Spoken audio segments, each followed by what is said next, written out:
রহমানুর রহিম বিএনপির ভারপ্রাপ্ত চেয়ারম্যান জনাব তারেক রহমানের নির্দেশনায় এবং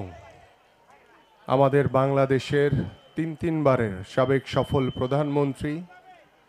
বাংলাদেশের গণতন্ত্রের আপসহীন নেত্রী দেশনেত্রী বেগম খালেদা জিয়ার আশু রোগ মুক্তি কামনায় আজকের এই উপহার সামগ্রী বিতরণ অনুষ্ঠানের সম্মানিত সভাপতি, আমাদের ঢাকা মহানগর উত্তর বিএনপির অন্যতম যুগ্ম আহ্বায়ক জনাব আফাজউদ্দিন আহমেদ, আমাদের মাঝে আজকে প্রধান অতিথি হিসেবে উপস্থিত রয়েছেন বাংলাদেশের সবচেয়ে পরিচ্ছন্ন রাজনীতিবিদ, যিনি এই স্বৈরাচার শেখ হাসিনার কবলে বারবার কারা নির্যাতিত হয়েছেন, বারবার জেল খেটেছেন, বিভিন্ন সময় নির্যাতনের শিকার হয়েছেন আমাদের সাবেক মন্ত্রী, যিনি এই স্বৈরাচার শেখ হাসিনার পতনের আন্দোলনে বলিষ্ঠ কণ্ঠস্বর হিসেবে বাংলাদেশের প্রতিটি জাতীয়তাবাদী দলের নেতৃবৃন্দকে উজ্জীবিত করেছেন। আমার অত্যন্ত শ্রদ্ধাভাজন প্রিয় নেতা, বাংলাদেশ জাতীয়তাবাদী দল বিএনপির সংগ্রামী মহাসচিব জনাব মির্জা ফখরুল ইসলাম আলমগীর, আমাদের মাঝে উপস্থিত আমাদের ঢাকা মহানগর উত্তর বিএনপির অন্যতম সদস্য সচিব, আপনাদের এলাকার মাটি ও মানুষের নেতা জনাব মোস্তফা জামান, আমাদের মাঝে উপস্থিত আমাদের ঢাকা মহানগর উত্তর বিএনপির যুগ্ম আহ্বায়ক মোস্তাফিজুর রহমান সেগুন, যুগ্ম আহ্বায়ক এস এম জাহাঙ্গীর, যুগ্ম আহ্বায়ক গাজী রেজাউনুল হোসেন রিয়াজ, এম কফিল উদ্দিন, মাহবুব আলম মন্টু, আমাদের মাঝে উপস্থিত আমাদের ঢাকা মহানগর উত্তর শ্রমিক দলের সদস্য সচিব কামরুজ্জামান, ঢাকা মহানগর উত্তর মহিলা দলের সদস্য সচিব অ্যাডভোকেট রুনা লায়লা সহ আমাদের সদস্য রয়েছেন রফিকুল ইসলাম, রেজাউর রহমান ফাহিম, আমাদের সালাম সরকার সহ আমাদের আমাদের সাজ্জাদ হোসেন মোল্লা সহ আমার সামনে উপবিষ্ট বিভিন্ন থানার নেতৃবৃন্দ এবং আজকের যাদের জন্য এই আয়োজন, আমার প্রিয় পিতৃ সমতুল্য বাবারা, মাতৃ সমতুল্য মায়েরা, ভাইরা এবং বোনেরা, এখানে উপস্থিত সবাইকে আসসালামু আলাইকুম। বক্তব্য রাখবেন আমাদের মাননীয় মহাসচিব। আমি ছোট্ট করে শুধু বলতে চাই, বিএনপি হচ্ছে একটি মানবিক দল। বিএনপির ভারপ্রাপ্ত চেয়ারম্যান জনাব তারেক রহমান গত 17 বছর ধরে এই স্বৈরাচার শেখ হাসিনার বিরুদ্ধে,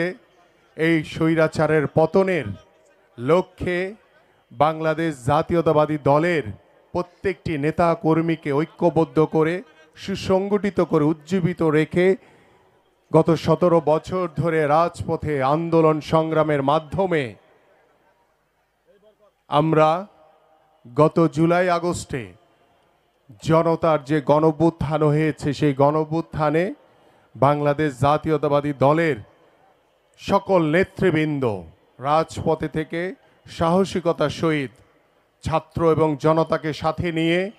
এই স্বৈরাচারের পতন ঘটিয়েছে। গত 17 বছর ধরে বাংলাদেশের যখনই কোনো ক্রান্তি লগ্ন উপস্থিত হয়েছে জাতির সামনে, সেটা করোনাকালীন সময় আপনাদের মনে আছে যে আমাদের বিএনপির ভারপ্রাপ্ত চেয়ারম্যান জনাব তারেক রহমানের নির্দেশনায় যখন স্বৈরাচার শেখ হাসিনার সরকারের অবৈধ মন্ত্রী এমপিরা এসি রুমের বাসায় বসে তারা শুধু বাংলাদেশের মানুষের মৃত্যু দেখেছে, কিন্তু তারা কিন্তু কেউ রাস্তায় গিয়ে বা সেই আক্রান্তকারীদের কাছে গিয়ে কখনো কিন্তু তারা সহানুভূতিও দেখায়নি। কিন্তু বিএনপির ভারপ্রাপ্ত চেয়ারম্যান জনাব তারেক রহমানের নির্দেশনায় আমাদের ড্যাবের ডাক্তারবৃন্দ, বাংলাদেশ জাতীয়তাবাদী দলের সকল পর্যায়ের নেতৃবৃন্দ, আমরা বিভিন্ন সময় সেই করোনাকালীন সময় আমরা সেই অসহায় মানুষগুলোর পাশে গিয়ে দাঁড়িয়েছি। যারা মারা গিয়েছিলেন তাদেরকে পাশে থেকে দাফন করানোর সেই সুযোগগুলো আমরা পেয়েছিলাম। সেটা হয়েছে একমাত্র আমাদের বিএনপির ভারপ্রাপ্ত চেয়ারম্যান জনাব তারেক রহমানের নির্দেশনায়। আপনারা জানেন যে বন্যার সময় এই স্বৈরাচারের শেখ হাসিনার সরকার, তারা তো জনগণের ভোটে নির্বাচিত না। এই জন্য জনগণের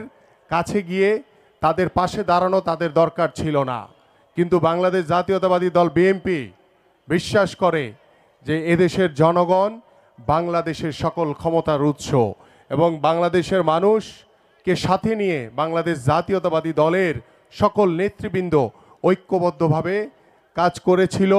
কাজ করবে এবং ভবিষ্যতেও কাজ করে যাবে ইনশাআল্লাহ। এবং এই বন্যার সময় আমাদের বিএনপির ভারপ্রাপ্ত চেয়ারম্যান জনাব তারেক রহমানের নির্দেশনায় আমরা সেই গলা পর্যন্ত পানিতে ডুবে সেই অসহায় মানুষগুলোর পাশে গিয়ে দাঁড়িয়েছিলাম।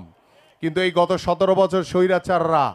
তাদের কাউকে কিন্তু কখনো সেই অসহায় মানুষগুলোর পাশে দেখা যায়নি,